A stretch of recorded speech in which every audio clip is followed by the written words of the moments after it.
je me disais, mais à 40 ans, elles sont tranquilles parce qu'elles ont construit, elles Ouais. ont un job. Et en Et fait, en fait, non. la période de ma quarantaine, c'était peut-être la plus perturbante que j'ai vécue dans ma vie. Business cosmétique, ils ont absolument besoin que tu sois convaincu qu'avec ce mascara-là, ou qu'avec ce soutien-gorge push-up, ou qu'avec cette crème amincissante, tu vas avoir plus de valeur. C'est gagné pour eux. C'est impossible de rester dans une relation malsaine quand tu as un amour de toi juste. Bienvenue dans le podcast La clé de soi. C'est un rendez-vous pour les femmes qui se demandent comment reprendre les rênes de leur vie. Ici, on parle de tout ce qui bloque notre potentiel, ce qui limite notre audace, ce qui empêche notre épanouissement, mesdames. Je suis Julita, votre guide dans cette aventure de découverte de soi. Je suis coach en transformation personnelle. Alors, si vous sentez que vous vous êtes oublié dans votre quotidien, que vous vivez une vie sous pression qui ne vous correspond pas ou plus, rejoignez le programme La Clé, mon accompagnement qui vous aidera à ouvrir un nouveau chapitre dans votre vie. Pour cela, il vous suffit de programmer le rendez-vous téléphonique avec moi. Le lien est dans la description. Dans ce podcast, je vous réserve des rencontres passionnantes et des partages inspirants. Alors, abonnez-vous dès maintenant. Et si vous êtes prête pour l'épisode du jour, on peut commencer. Et aujourd'hui, je reçois Doriane Fournaise. Bonjour Doriane. Bonjour. Je suis très très contente de t'avoir dans ce podcast. Nous avons enregistré un magnifique live Instagram qui a disparu avec le piratage de mon compte que j'ai perdu. Et donc je profite de ce podcast pour nous revoir. C'est une magnifique occasion. Comment vas-tu? Eh bien, écoute, je vais très bien. Merci beaucoup. Je suis ravie de cette reconnexion avec toi et de redémarrer et de faire ma rentrée avec ce podcast. Donc, merci pour l'invitation, Julita. Avec grand plaisir. C'est vrai que nous enregistrons ce podcast le 29 août.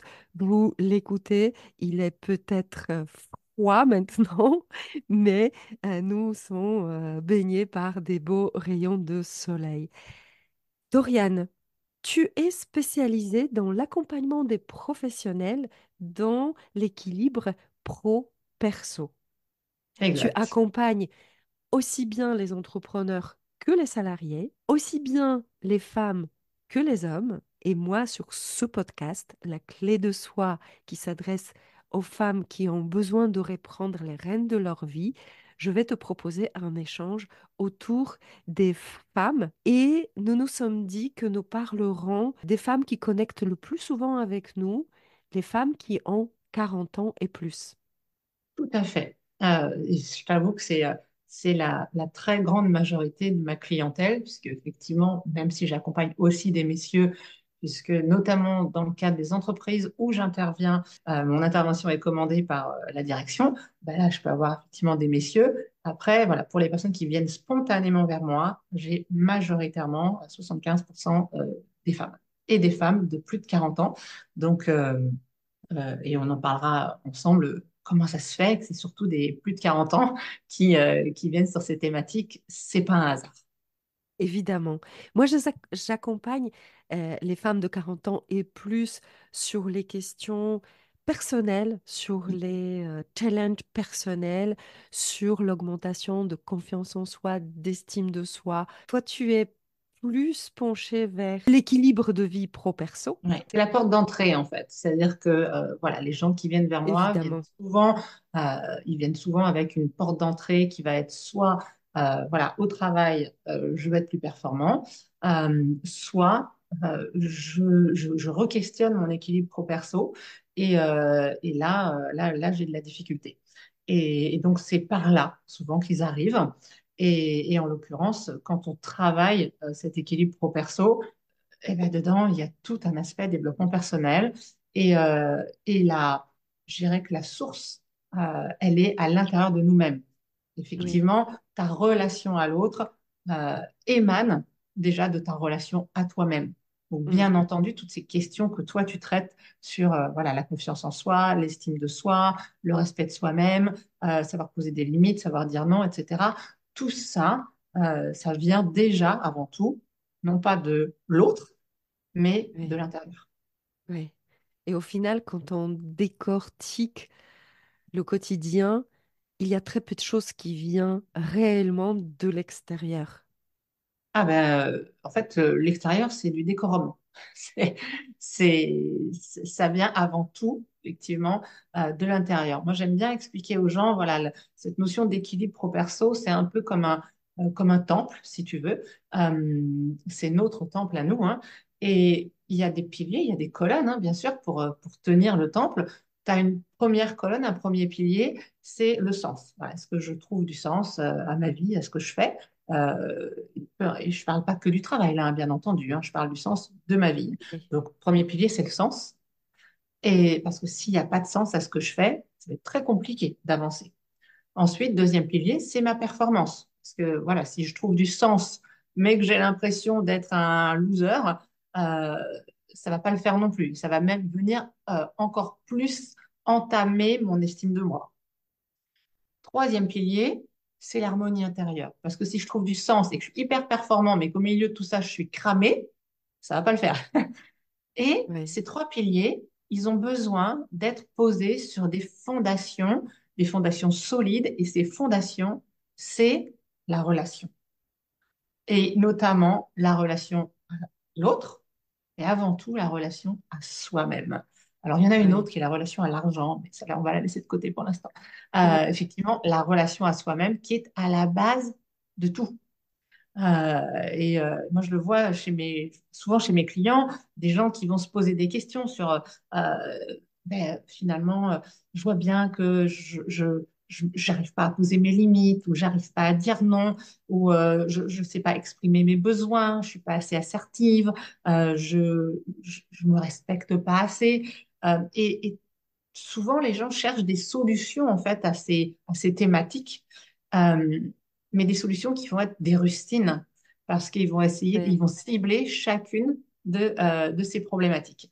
Euh, Sauf qu'en réalité, toutes ces problématiques, tous ces maux trouvent leur source dans une cause racine qui est l'amour de soi. Je dirais plutôt le manque d'amour de soi. Quand on a un Oui. amour de soi carencé, on arrive à ce genre de manifestation dans notre vie.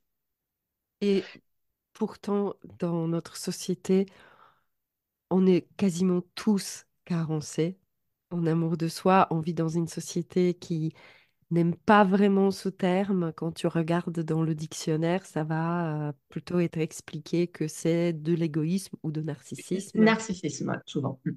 Ce n'est pas de cet aspect-là que nous allons Ah non, non, parler.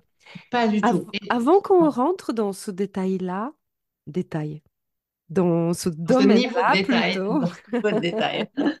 j'aimerais juste dire que tu as, avant d'être accompagnante dans cet aspect-là, tu étais longtemps RH, donc tu Ouais, as aussi l'autre renvers de décor. oui, j'ai été responsable RH pendant 15 ans dans des Et grands groupes. Voilà, donc, effectivement, j'étais de l'autre côté de la barrière. c'est ça, et je trouve que ça donne une perspective très intéressante.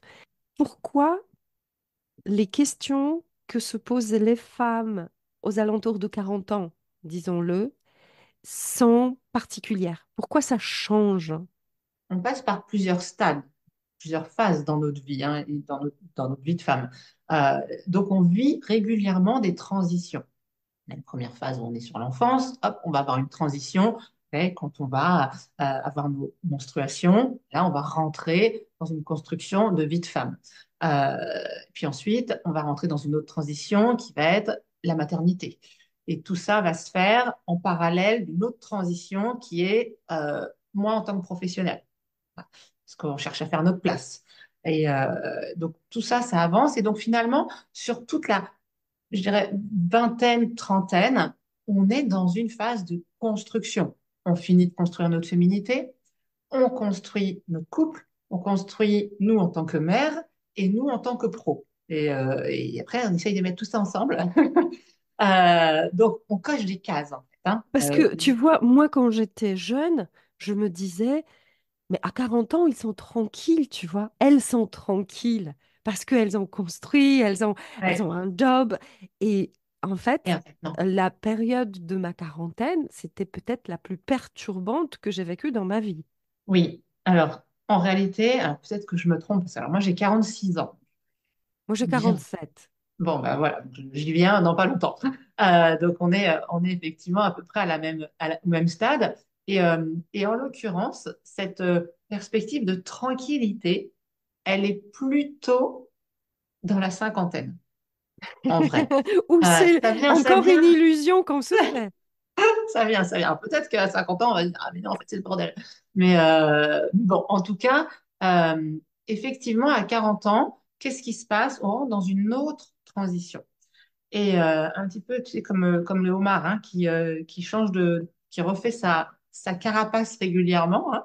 Je ne sais pas si tu as cette métaphore, mais voilà, le homard, il grossit, son corps grossit, mais sa carapace, elle est figée. Donc, quand il grossit, à un moment, mais il faut qu'il refasse une carapace. Donc, il va se cacher dans un petit coin tranquille, il se met à nu, vraiment, il enlève sa carapace, Mhm. donc il est extrêmement fragile, en fait, hein, et exposé à ce moment-là. C'est une période qui est très difficile pour lui. Il refait une carapace qui est à la bonne taille. Voilà. Donc ça, c'est de la transition. Et là, ben, en fait, c'est pareil. C'est-à-dire que pendant toute ta vingtaine, trentaine, bah, tu construis. Et là, tu te dis, oh là là, c'est fatigant, il faut se remonter les manches. Il y a plein de trucs à faire. Et, euh, et, et quand tu passes le cap de la quarantaine, eh bien, qu'est-ce qui se passe? Ta carapace est trop petite. Oui. Et là, tu vas te rendre compte que, bien souvent, hein, je fais une généralisation et toutes les femmes ne passent pas par cette étape, mais une grande partie quand même. Tu vas te rendre compte que voilà, tu as construit plein de choses et maintenant tu vas aller re-questionner tout ce que tu as construit parce que tu te rends compte que, OK, tu as construit un truc, mais tu n'as pas forcément été l'architecte. C'est-à-dire que c'est pas forcément toi qui as élaboré le cahier des charges. Donc, tu as été le maçon, tu as construit, construit, construit, mais à la base, c'est pas forcément toi qui avais établi le cahier des charges. Et là, tu ouvres les yeux là-dessus. Parce qu'avant, tu pouvais pas ouvrir les yeux. Tu étais dans le faire. On ne peut pas être dans tout en même Oui. temps. Donc, tu étais dans le faire. Et maintenant, tu prends du recul sur ton œuvre. Et là, tu regardes le chantier et tu te dis, ah, mais en fait, ça et ça et ça, c'est pas tout à fait ça que je voulais. Mais à quel moment j'ai eu voix au chapitre? Ah, mais en fait, il y avait plein de trucs dans les cahiers des charges qui venaient pas de moi. Ouais. Et donc là, tu vas re-questionner. Et tu peux t'autoriser à re-questionner parce que tu as fait le job. Donc là, maintenant, les gens peuvent pas trop venir te repousser dans les cordes. Parce que quand tu as 25 ans et que tu dis, oui, mais moi, je ne vois pas tout à fait les choses comme ça, mais qu'est-ce que te dit la société? C'est, bah, écoute, fais tes preuves d'abord, hein, puis après, tu pourras te permettre de venir critiquer. En fait, tu n'as pas voix au chapitre parce que tu n'es pas légitime pour venir critiquer le cahier des charges. La société attend ça de toi. Tes parents attendent ça de toi, tes profs attendent ça de toi, tes managers attendent ça de toi. Bon, bah alors, tu déroules, quoi. Et donc, tant que tu n'as pas fait tes preuves, en quelque sorte, on estime que tu n'es pas légitime à venir questionner. Bon, tu arrives à 40 ans, c'est bon, tes preuves, tu les as faites, tu as tout construit, donc là, maintenant, tu es légitime. Et là, tu te rends compte que, ah merde, en fait, j'aurais peut-être pu questionner avant. Euh, bon, bah, il est toujours temps de le faire. Et là, on rentre dans une période où on re-questionne et on se rend compte qu'il y a des choses qui sont pas tout à fait comme on aurait voulu. Alors, on n'est pas encore forcément capable de dire ce qu'on voudrait à la place, mais on est capable de dire qu'il y a des zones qui nous dérangent. Et donc là, eh bien, on va devoir rentrer dans une phase où, comme le homard, on va défaire la coquille et on va en faire une carapace et on va refaire une nouvelle. Et ça, c'est inconfortable, effectivement, mais en même temps, ça n'a pas besoin d'être inquiétant ou anxiogène parce Oui. que ça peut être magnifiquement porteur et nourrissant. Voilà. Alors évidemment, si on se dit la tranquillité, c'est une vie dans un hamac à boire des mojitos toute la journée, alors évidemment, la quarantaine, ça ne se passe pas comme ça. Mais en même temps, on ne peut pas vivre comme ça parce que l'être humain est plutôt câblé pour être dans le test and learn, quoi. Je construis, j'en tire enfin, je fais un bilan, j'ajuste. Hmm. Je refais un bilan et je réajuste. Et c'est toute la beauté de la vie d'ailleurs. Voilà. Et à Oui. 40 ans, on a un boulevard. Voilà. On a 10 ans là devant nous. On a un boulevard pour faire ça. Et c'est. Alors, oui, ça peut être très enthousiasmant. Après, c'est vrai que c'est une vraie sortie, souvent de zone de confort, que ça peut amener des vrais cataclysmes, hein.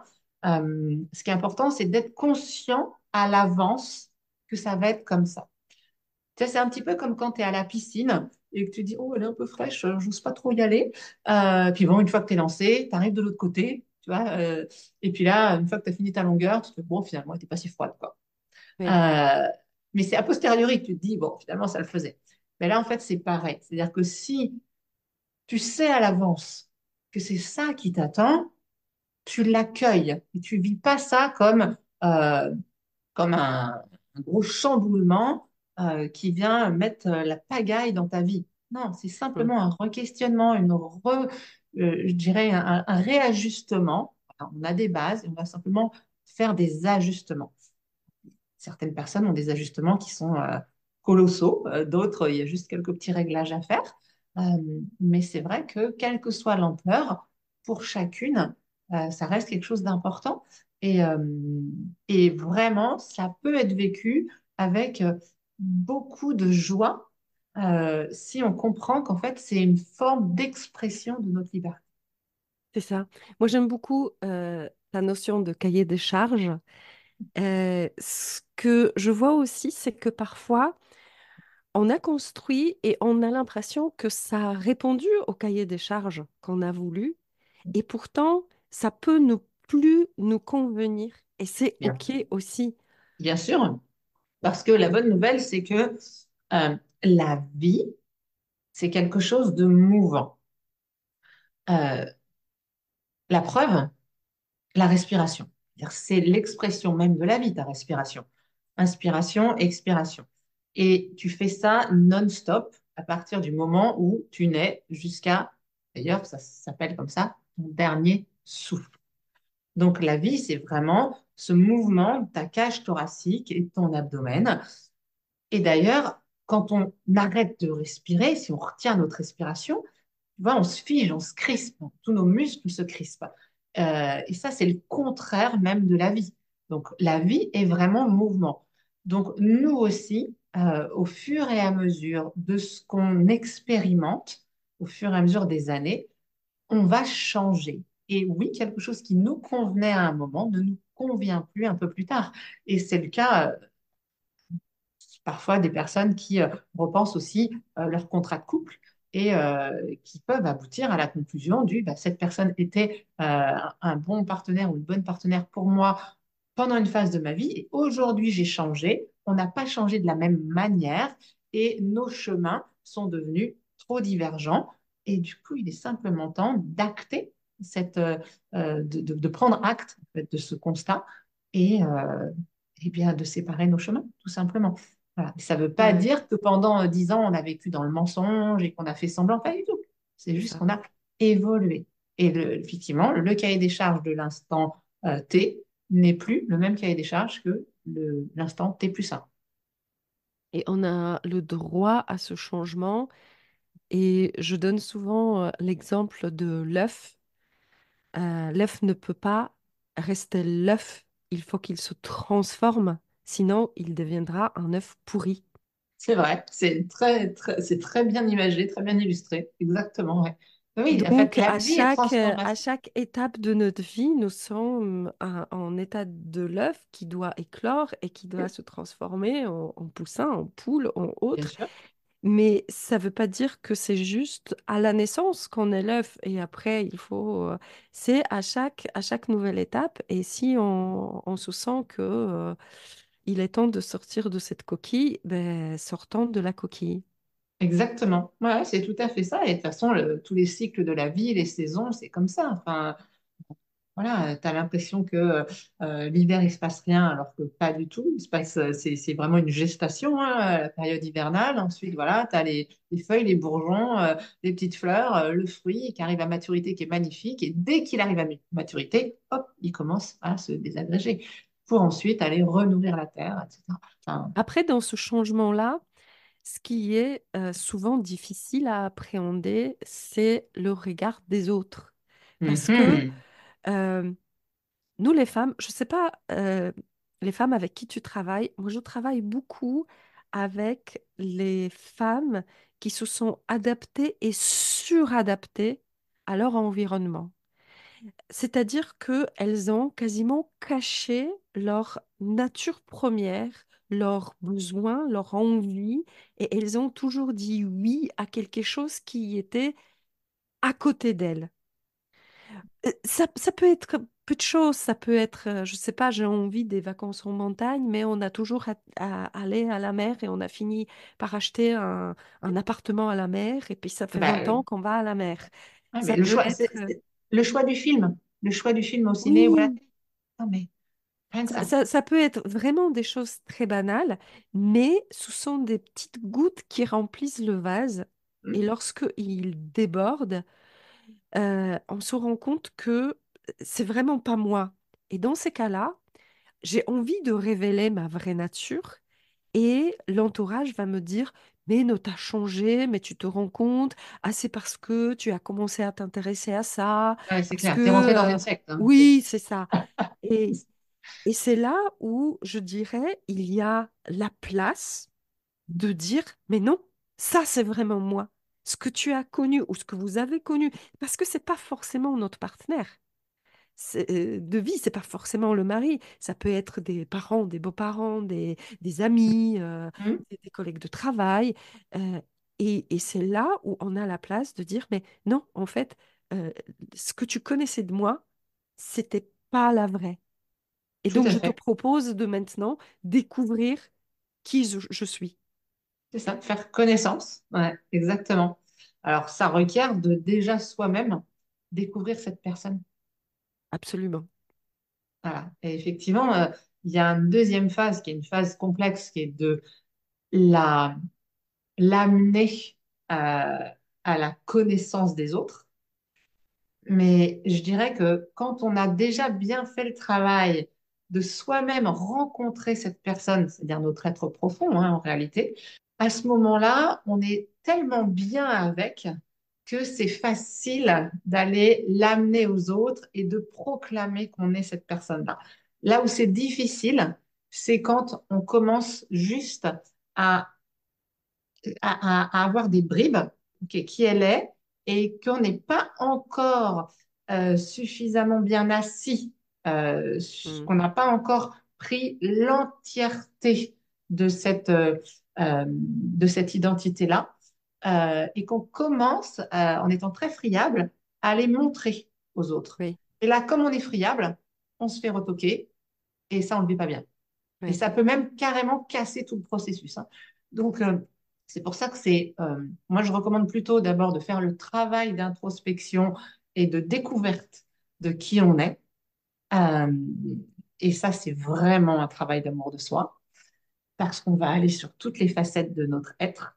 Et après, une fois qu'on est dans cet amour de soi plein et entier, là, on est très à l'aise pour aller faire les présentations avec les autres.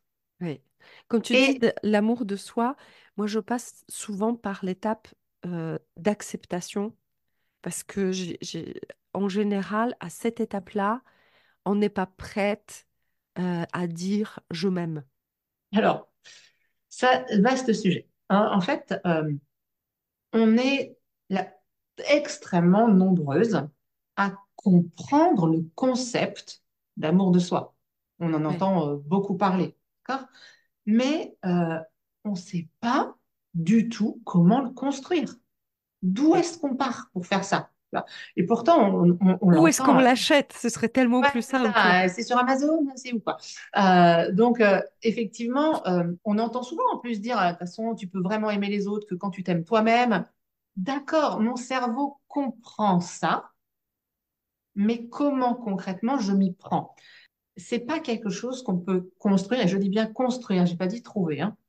C'est pas quelque chose qu'on peut construire en claquant des doigts ou en lisant, en répétant des mantras ou en lisant des jolies citations sur Instagram ou en décidant du jour au lendemain. Euh, donc, il n'y a pas de remède miracle, genre tu suis le traitement pendant une semaine, 3 prises par jour, matin, midi, soir, et tu verras dans une semaine, tu t'aimeras. Non, ça Non, n'existe non. pas. C'est un processus, en fait, hein. Et ce processus, dedans, il y a des étapes, des phases, hein, si tu veux, et c'est préférable de les faire dans le bon ordre et de commencer par la première. Tu vois.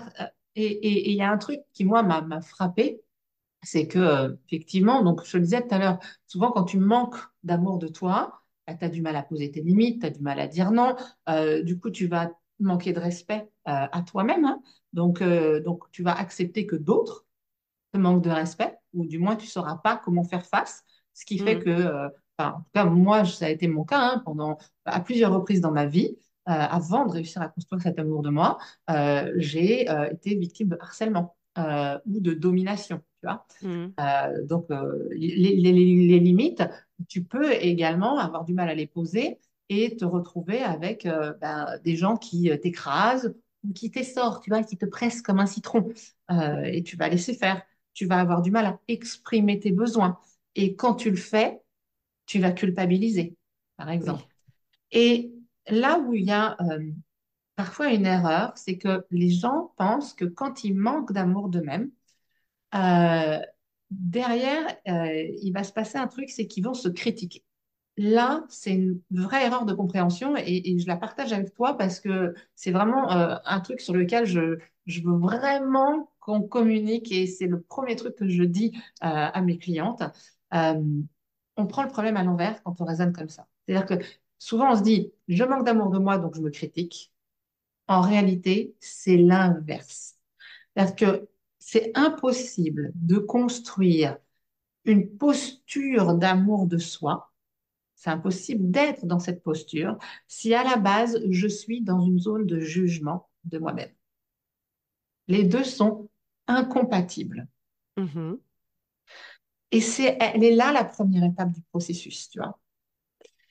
Déjà, de comprendre que si je me juge, et ça, tu le captes hein, par ton dialogue interne, Oui. combien de fois, voilà, il y a des femmes qui vont dire ah, je suis trop grosse, mais là, je suis trop grande, ou je suis trop plate, ou je suis trop ci, trop ça, enfin bref, ah, mes cheveux, ils sont pas beaux, enfin bref, ou je suis pas une bonne mère, enfin bref, il y a toujours, genre, je fais pas assez, je me suis pas assez bien exprimée pendant la réunion, enfin bref, il y a toujours c'est soit je suis pas assez, soit je suis trop, quelque Oui. chose. Donc, et ça, en fait, c'est l'étape un, l'étape fondamentale pour pouvoir aller construire ton amour de toi. Oui. Et tu vois, je te disais, j'ai 46 ans et j'ai vraiment été capable de ressentir pleinement et de proclamer cet amour de moi de manière saine il y a 3 ans. J'ai 46 ans quand même, hein. Oui. Avant, effectivement, j'étais en construction de, mais j'ai vraiment ressenti qu'il était là pour de bon ancré il y a 3 ans. Et en fait, c'est hyper logique parce que personne ne m'a jamais appris à le faire. Oui. Jamais. Et Et j'ai, on est dans le contraire, oui, c'est-à-dire c'est-à-dire qu'on que, est dans la critique, on a passé toute notre éducation à, chercher des points faibles, des erreurs, des choses à améliorer, et jamais, au grand jamais, jusqu'à 20 ans, une jeune personne entend t'es génial comme tu es. oui. Alors, et c'est amusant parce que franchement, enfin, moi évidemment, j'ai mis beaucoup l'accent là-dessus avec mes enfants. Pour moi, c'est très important qu'ils aient une belle estime d'eux-mêmes et beaucoup d'amour d'eux-mêmes. Et donc, alors, on leur apprend aussi à être vigilants à la façon dont ils en parlent parce que l'idée n'est pas de paraître, enfin, en tout cas en France, c'est important d'avoir l'air humble. Tu vois. Donc, alors attention, hein, humble, ça veut dire ne pas se la raconter. C'est différent de minimiser notre propre valeur. Voilà. Oui. Et l'autre jour, j'ai beaucoup ri parce que j'entendais ma petite fille qui était derrière moi dans la salle de bain et puis elle se regardait dans un miroir. Et puis, Et puis elle se regarde, et puis là, elle se dit, je m'adore. Et là, j'ai fait, waouh, génial, je trouve ça trop mignon. Bref, donc c'était la parenthèse, parce qu'effectivement, souvent, c'est pas ça qu'on nous enseigne, hein. Et au contraire, tu as employé un mot, Julita, mais qui est exactement ça. Chercher. On a été conditionné, on a appris à chercher l'amour des autres, Mm. l'approbation des autres, la Mm. validation, en fait, tu vois, des autres. Euh, alors que l'amour de soi, ça se construit de l'intérieur, Ouais. uniquement de l'intérieur. Et en vrai, c'est pas difficile à construire l'amour de soi. Ce qui est difficile, c'est de se placer dans un environnement qui est propice à la Mm. construction de notre amour de soi. Un peu comme, tu vois, une plante. Évidemment, moi, j'adore les arbres du voyageur. C'est des magnifiques arbres exotiques. Bon, ben, j'habite en Bretagne, clairement. Si je place un arbre du voyageur dans mon jardin, il va pas Il va faire long pas feu. aimer. Voilà, il va pas apprécier la blague, hein. Parce que l'environnement ne lui convient pas. Tu vois, tu as besoin, voilà, d'un climat, d'un certain terreau. Et bien là, c'est pareil. C'est-à-dire que ton amour de toi, il a besoin d'un certain terreau. Pourquoi ma petite fille, elle est capable de dire à 10 ans, je m'adore? Euh, Ben parce que, on a créé le terreau pour. Ouais. Tu vois, voilà, l'environnement était là pour ça. Et j'espère que ça lui servira pour le reste de sa vie. Tu vois. En fait, on a été en quelque sorte contaminé, si tu veux, hein, par le patriarcat, par la religion, par le marketing. On a Mm. été contaminé et tant qu'on ne décontamine pas notre esprit, ben, on est coincé parce que l'environnement dans lequel on a grandi, et nous, femmes de plus de 40 ans, on est de cette génération, on a grandi vraiment, hein, dans ce type-là d'environnement. Euh, un environnement qui n'était pas paramétré pour permettre aux femmes de tomber amoureuses d'elles-mêmes. Mm. Pas du tout. T'as qu'à voir, je veux dire, tu regardais les pubs, ah, bah, tu te disais, ah non, mais en fait, je suis pas assez sexy par rapport à la fille là dans la pub pour le parfum. Ok, je vais Toujours. essayer de me rendre sexy. Ah bah du coup, ah bah t'as l'air d'une pute. D'accord. Bon, alors là, on a tout faux. Si tu prends dans un autre contexte, tiens, tu prends le travail, vie professionnelle. Ok, ben moi je veux avoir un boulot, j'ai de l'ambition. Ok, super. Ah, mais en fait, elle est jamais dispo pour ses enfants, elle. Mm.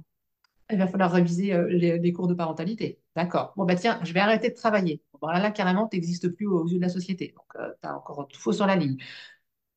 Tu peux avoir au travail même les femmes qui s'expriment peu, qui sont pas très assertives.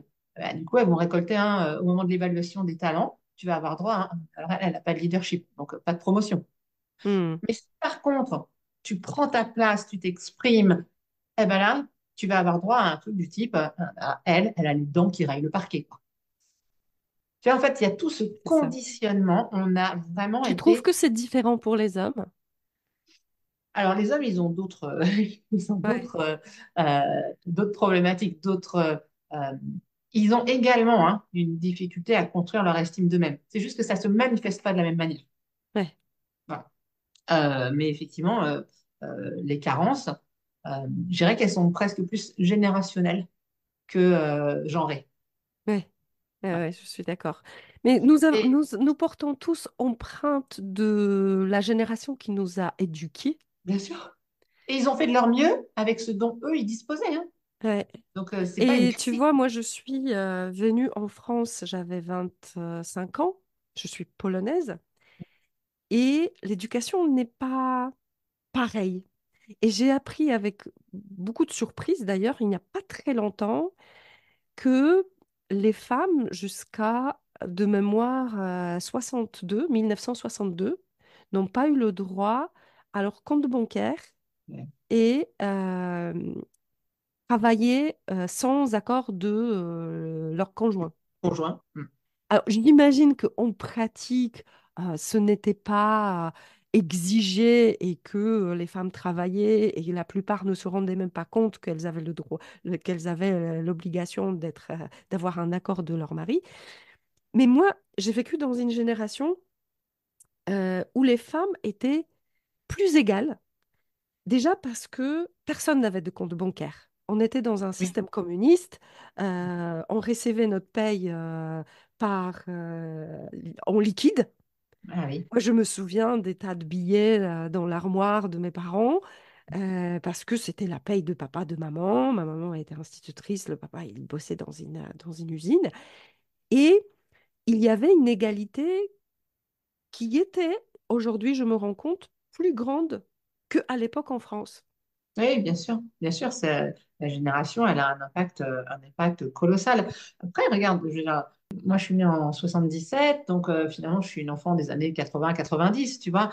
À cette époque-là, les femmes, elles travaillaient, elles votaient, elles avaient accès à leur liberté financière. Le divorce, c'était complètement OK. Enfin, tu vois, Hmm. c'est-à-dire que sur le papier, tout va bien sur le Oui. papier. Il n'empêche que il y avait encore quand même cet état d'esprit du soit une gentille fille, une fille ça la ramène pas trop, une fille ça doit être jolie. Moi, combien de fois j'ai entendu il faut souffrir pour être belle, quoi. Mais sans déconner, il faut souffrir pour être belle. Mais pourquoi? Donc on a été en quelque sorte voilà, conditionné à chercher quand même la validation de tes parents, de ton prof de piano, tu vois, mais ton prof de maths aussi, la validation de ton patron. Alors, moi, j'ai plein de clients qui ont plus de 40 ans et pour qui l'avis de leur N+1, c'est hyper important, quoi. Si elles Oui. pensent que peut-être là, leur N+1, ils trouvent qu'elle n'a pas été à la hauteur, elles en sont malades, quoi. Mais c'est aussi chercher, voilà, la validation de ton chéri et de tes enfants. Oui. Je veux dire, le syndrome de la mère parfaite, quoi. Et si 2 secondes, on se disait, ça m'a pris un peu de temps de l'acquérir celle-là, mais ça y est, elle est là. Et si être une mère suffisante, ça suffisait, quoi Oui. sans être parfaite. Tu vois. Nos enfants, ils sont là pour expérimenter l'humanité. Donc, moi, voilà, avec ma propre spiritualité, je pars du principe que mes enfants m'ont choisi. Donc, ils m'ont choisi pour expérimenter l'humanité aussi à travers moi et avec mes, mes forces et mes faiblesses. Et donc bah ouais, je suis pas parfaite, quoi. Sans Hmm. rien. Voilà, je suis pas parfaite et donc je cherche pas à leur faire croire que je le suis. Parce qu'en plus, quel exemple ce serait leur donner, quoi. Bien sûr.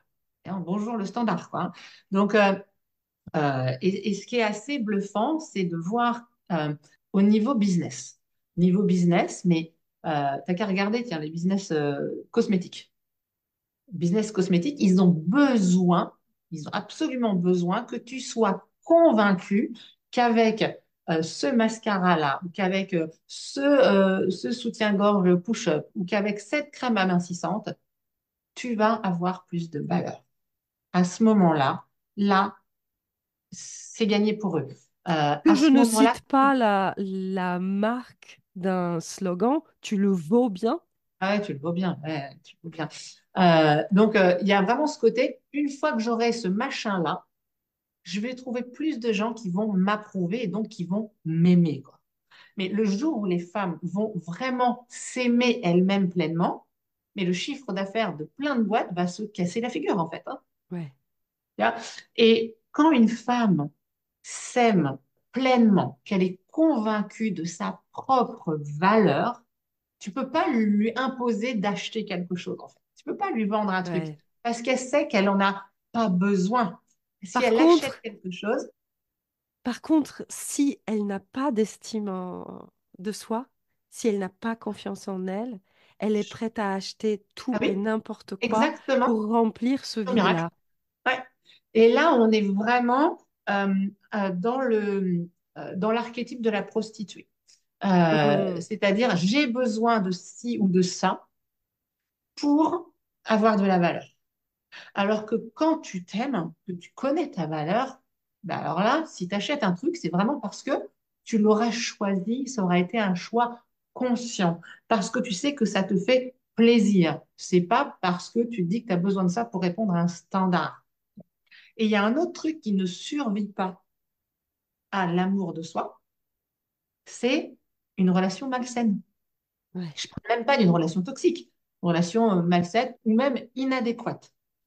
C'est impossible de rester dans une relation malsaine quand tu, et elle peut même pas démarrer d'ailleurs, quand tu as un amour de toi euh, juste.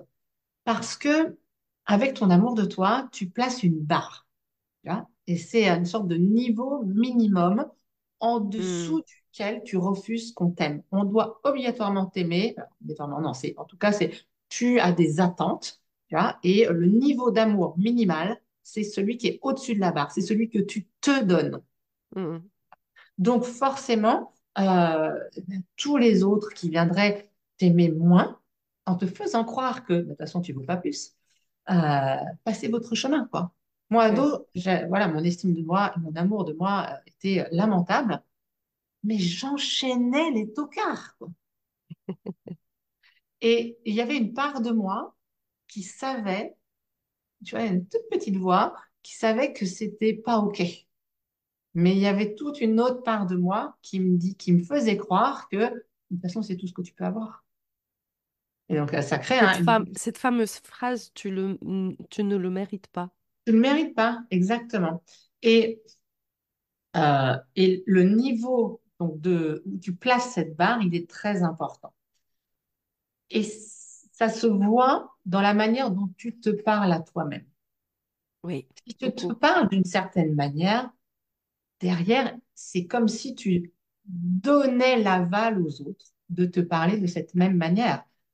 Hmm, Combien il y a de dames qui, quand elles se parlent à elles-mêmes, tu vois, en interne, des fois se disent, ah, j'ai encore fait ça, mais quelle conne. hmm, Mais si quelqu'un derrière vient te dire, tu sais, t'es vraiment conne, finalement, tu vas pas te sentir légitime ou à l'aise pour le renvoyer dans ces 22 parce qu'il y a une part de toi qui croit que c'est vrai. Pourquoi? Parce que ton cerveau t'entend le dire et donc le valide comme vrai parce que c'est un dialogue qui vient de l'interne. hmm. Et le Donc tu te cerveau, tires une ne fait balle pas dans la le pied. différence. Exactement, exactement. Alors qu'une femme qui est remplie d'amour d'elle-même, c'est une femme qui va aller demander du respect. C'est une femme qui va aller demander une augmentation. C'est une femme qui va aller demander une promotion. C'est une femme qui va aller demander qu'on lui donne la parole. C'est une femme qui va la prendre même. C'est une femme qui va aller demander une part de pizza supplémentaire. C'est une femme qui va demander un orgasme supplémentaire. Hmm. Alors que toutes ces choses-là, une femme qui croit qu'elle a peu de valeur, elle n'ira jamais les demander. Quand tu t'aimes pleinement, là, à ce moment-là, tu y vas. Donc, tu vois à quel point le niveau où tu places ta barre, il a un impact énorme sur le type de monde dans lequel tu vis, quoi. Absolument. C'est colossal, voilà. Alors, mesdames, vous avez toutes compris que nous avons besoin de travailler l'amour de soi. Ça passe par la confiance, par l'estime, par l'équilibre de vie pro-perso, le respect, le langage.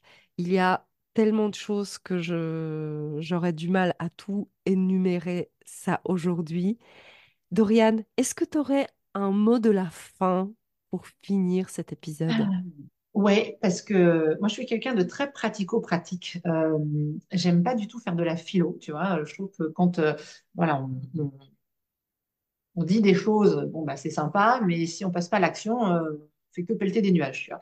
Donc, moi, je me dis, pour moi, c'est important aussi de partager avec les personnes, avec tes auditrices qui vont écouter ce podcast.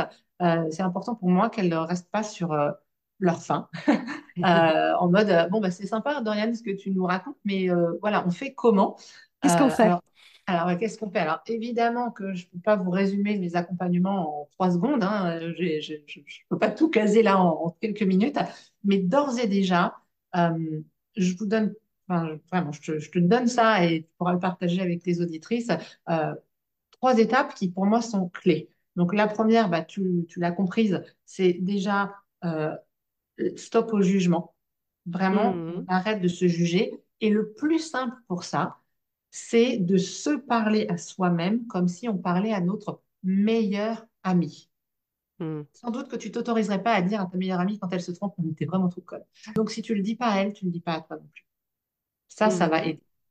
Il y a une deuxième étape qui vient après. Donc, on les travaille l'une après l'autre, s'il vous plaît, mesdames, Important. pas les toutes en même temps. Voilà. Donc, quand on est à l'aise avec la première, on peut passer à la suivante. La deuxième, pour moi, c'est vraiment d'arrêter de se sentir menacé par la lumière des autres femmes, celles qui Hmm. ont déjà de l'amour pour elles-mêmes. En fait, si on se sent menacé, c'est le signe, c'est juste un signe, c'est le signe qu'en fait, on est envieuse. On voudrait avoir ce qu'elle a, on voudrait avoir ce niveau d'amour. Et donc, notre réaction habituelle, c'est en fait, c'est de la juger, c'est de la critiquer. Hmm. Ah, celle-là, elle n'arrête pas de la ramener, ou oh là là, t'as vu comment elle monte ses nichons, bah ouais, elle a une belle poitrine, bah, elle la montre à même droit, enfin voilà, enfin, tu vois, c'est alors qu'on va plutôt aller dans la critique, par exemple. Donc la solution, c'est quoi? C'est que quand tu t'apprêtes, quand tu sens que tu t'apprêtes à juger une autre femme, tu vois qu'il est déjà là le jugement, tu prends une bonne respiration, tu fais, ah, je sens le jugement qui monte. Et là, simplement, tu te connectes à ton être profond et tu lui dis, OK, mon être profond, là, éclaire-moi, montre-moi qu'est-ce que j'ai à apprendre à propos de choses que je voudrais, que je Hmm. voudrais plus, que cette fille, elle a, et que moi, j'ai pas, en fait. Donc, elle a quelque chose que j'ai pas en termes d'amour de soi, hein. C'est quoi?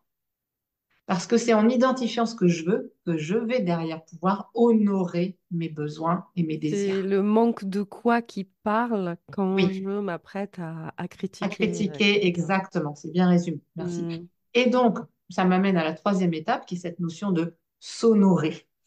L'amour de soi, il ne peut être construit qu'à partir de cette zone où je m'honore. Mais je ne peux pas m'honorer que quand tout va bien, que tout est rose et que je suis exactement à la silhouette dont je rêve, que j'ai le poste de mes rêves, le mec de mes rêves et que mes enfants sont tout parfaits. Enfin, non, ça veut dire si j'attends ça, elle n'est pas rendue, hein. Donc non. Alors, l'idée, c'est vraiment de s'honorer quoi qu'il arrive, dans toutes nos facettes. Alors, ça ne veut pas dire qu'il faut tout accepter de nous tel qu'on est et qu'on n'a jamais rien à changer. Par exemple, moi j'ai souvent des dames qui me disent qu'elles trouvent qu'elles aimeraient bien perdre quelques kilos. Ok, ben, si tes kilos, ils te gênent pas, tu t'acceptes avec. S'ils te gênent, tu fais quelque chose. C'est toute la différence entre amour de soi et image de soi. C'est deux Oui. choses différentes, d'accord? Donc je peux très bien m'aimer moi en tant qu'être profond, mon âme, enfin, ce que tu veux, vraiment c'est l'être. Et pour autant, vouloir changer quelque chose dans ce que je renvoie, c'est-à-dire mon corps, mon esprit, mon comportement. Là, on est sur de la notion d'image. Hmm. Et pour pouvoir aller travailler mon image, j'ai déjà besoin d'amour. Parce que s'il n'y a pas d'amour de moi-même, ce ne sera pas aller travailler mon image, ce ne sera pas durable, ça ne pourra pas se faire dans la joie, tu vois. Ce Et sera puis ce presque sera dans le maltraitant. plaire à tout le monde, mais comment Exactement. faire quelque chose qui plaît à tout le monde? C'est ça, exactement. Donc là, vraiment, c'est deux choses différentes, l'image et l'amour. Voilà. Donc, être dans l'amour de soi, c'est honorer toutes nos facettes. Je ne parle pas de l'image, hein, de nos facettes, c'est-à-dire euh, nos besoins, nos désirs, nos émotions, mais aussi nos parts d'ombre, les trucs dont on a honte. Voilà, c'est aussi s'aimer les jours, les moments où on est en train de pleurer et que ça nous dégouline et qu'on ressemble à un panda parce que notre mascara, il fait des méga auréoles autour de nos yeux. Et bien, même à ce moment-là, je m'aime. Voilà. Oui, Hmm. à ce moment-là, j'ai pas parlé comme il fallait à mes enfants parce que je suis une humaine et je m'aime quand même. Et je vais aller faire ce qu'il faut pour retaper mon image de moi. Et j'ai Euh, exprimé mes émotions où je les ai montrées et c'est exactement. OK. Exactement. Donc, l'amour de soi, c'est vraiment être aussi dans l'amour de toute cette gamme d'émotions par lesquelles on passe et toute notre humanité, tu vois. Et c'est pas la peine d'attendre la perfection pour s'aimer. Hmm. La perfection, et je vais mettre des guillemets autour de ça parce que ça n'existe pas. Mais bon, on va quand même utiliser le terme. Mais la perfection, elle naît à partir de l'amour de soi. Parce que quand on s'aime, on se rend compte qu'on est déjà, en tant qu'être, parfait. Ça ne veut pas dire que nos Hmm. comportements sont parfaits, mais en tant qu'être, on est parfait. Et ce qui est fabuleux, c'est qu'une fois qu'on a bien positionné cette barre en suivant donc, nos 3 étapes, là, on a positionné avec justesse cette barre, ce niveau d'amour, à ce moment-là, dans notre vie, il y a tout de suite plus de compassion. Il y a tout de suite plus de limites. Donc, je ne fais faire rentrer dans mon champ d'énergie que les personnes que j'autorise. Et il y a cette sensation de n'être jamais seule. C'est-à-dire que je m'aime. C'est comme si j'avais prononcé des vœux de mariage avec moi-même. Hmm. C'est très fort, hein? C'est très, très Ouais, fort. ouais. Et au final, c'est ce qui va faire que plus jamais, tu vas t'inquiéter des décisions ou des comportements de quelqu'un d'autre parce que tu sais que quoi qu'il arrive, tu t'as toi-même. Ouais. Magnifique, magnifique. Ouais. Merci beaucoup, Doriane. C'est Compris? très, très précieux, tous tes concepts et les conseils que tu as partagés avec nous. Dis-nous où est-ce qu'on peut te trouver. On mettra tous les liens dans la description, mais on peut te trouver. On peut me trouver. Alors, on peut me trouver sur Instagram. On va mettre le lien. C'est super simple, hein, c'est Doriane Fournaise. Moi, j'aime bien les choses simples. On peut me trouver sur LinkedIn également, à Doriane Fournaise. Et on peut me trouver sur mon site web, à dorianefournaise.com. Voilà. Donc, je te laisserai mettre tous les liens. Et voilà, avec grand plaisir. Et Et donc, donc, tu oh, accompagnes les personnes à distance. oui, alors je fais du présentiel quand je vais en entreprise ou si jamais les gens ont envie de venir, puisque là on est à mon cabinet et donc j'accueille également à mon cabinet. Mais sinon, on travaille majoritairement effectivement en distanciel, évidemment. Quand j'ai des personnes en Belgique ou dans le nord ou dans le sud de la France ou en Corse, on fait à distance. Voilà. Parce que tu es toi-même en Bretagne. Oui, je suis entre Nantes et Vannes. Mais écoute, j'espère que tu as passé un bon moment. Excellent. Merci pour ton partage. Merci à toi. J'ai adoré ce moment avec toi, comme à chaque fois. Donc, j'espère que ça pourra servir et que ça pourra inspirer d'autres femmes de plus de 40 ans. Mais dites-nous ça en commentaire et je vous souhaite une très belle journée. Un grand merci pour avoir écouté cet épisode de La Clé de Soi. Je vous invite à découvrir d'autres partages et d'autres personnalités dans les différents épisodes de ce podcast. Vous les trouverez bien évidemment sur votre plateforme d'écoute préférée. N'oubliez pas de liker, commenter, partager sans modération afin de faire résonner la voix de ces personnes inspirantes. Votre soutien est ma clé pour inspirer davantage de vie. Grand merci à vous.